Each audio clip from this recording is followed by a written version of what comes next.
Hi, this is Sam George from the Global Economic Dynamics team, and you may remember us from such other economic videos as Who Really Wins from Globalization, the 2014 edition. Now, I don't know how you've spent your last 3 years, but me and my buddies at the Global Economic Dynamics team have spent that time trying to answer the same question. Who benefits most from globalization? So let's jump right in with the critical question. How do you measure globalization in the first place? Here we're looking at how interconnected a country is with the rest of the globe. Part of that is economic, international trade, mobility of labor, mobility of capital. But there's also a political element at play here, like how many international treaties a country has, participation in multinational organizations, number of embassies. Then there's a social aspect. How easily do ideas get in, and how easily do they get out? So from this perspective, the most globalized countries are small developed nations like Belgium or Ireland. They do a lot of business internationally, and they have deeply integrated flows of capital and culture. Large industrial nations like the US or Germany only hit about the midpoint of our globalization index because they rely heavily on their domestic markets. Meanwhile, at least by our index, major emerging markets are the least globalized. Now that may seem surprising given how much of what we buy is Chinese, for example. But there's more to globalization than trade surpluses. Emerging markets may export a lot, but they have a lot of trade barriers as well. Think trade barriers in Brazil or internet restrictions in China. So with that in mind, let's return to the fundamental question here. What is the economic impact of globalization? And who benefits most? To do this, we use a regression model to measure the impact of increased globalization on a country's per capita GDP for 42 countries from 1990 to 2014.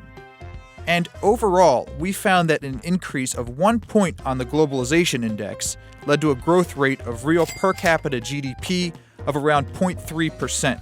So then the final step is to take the actual growth of a given country and to subtract the hypothetical growth that would have occurred without the globalization bonus. The difference is the benefit a country receives from a more globalized world.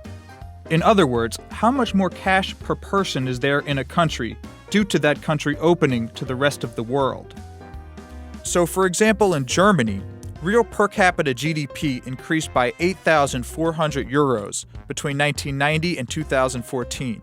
Using the globalization index and regression model, we calculate that of the total increase, roughly 1,200 euro were due to advances in globalization. Over the total period in question, that adds up to roughly 27,000 euros on average per German. Itch can do a lot with that type of scratch. But the story isn't so bright for emerging markets. During that same 24-year period in South Africa, globalization only contributed about 4,200 euros per capita. In Brazil, that number drops to 2,900. In both cases, far less than the 27,000 in Germany. Now you may be wondering right now, how could these results make sense, given how far emerging markets have progressed in an era of globalization? Part of the answer is relativity. Globalization may account for only 180 euros per capita annually in South Africa, but that makes a big difference for a population that had a lot less to begin with. Now, one problem with our study is that we're measuring on a countrywide basis in terms of per capita GDP. But as we know, gains are not evenly split and shared in equal proportions with everyone in an economy. And there is statistical evidence that in industrial countries, those gains are concentrated at the top, and low-income communities get stiffed. That's one reason why people both on the right and the left of the political spectrum are turning their backs on globalization.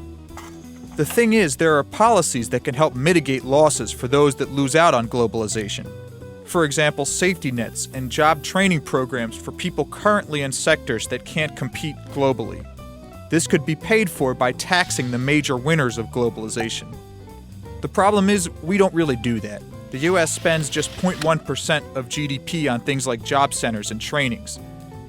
So you know the drill. You can check out the full study online where we're going in depth on all the major issues in global economics.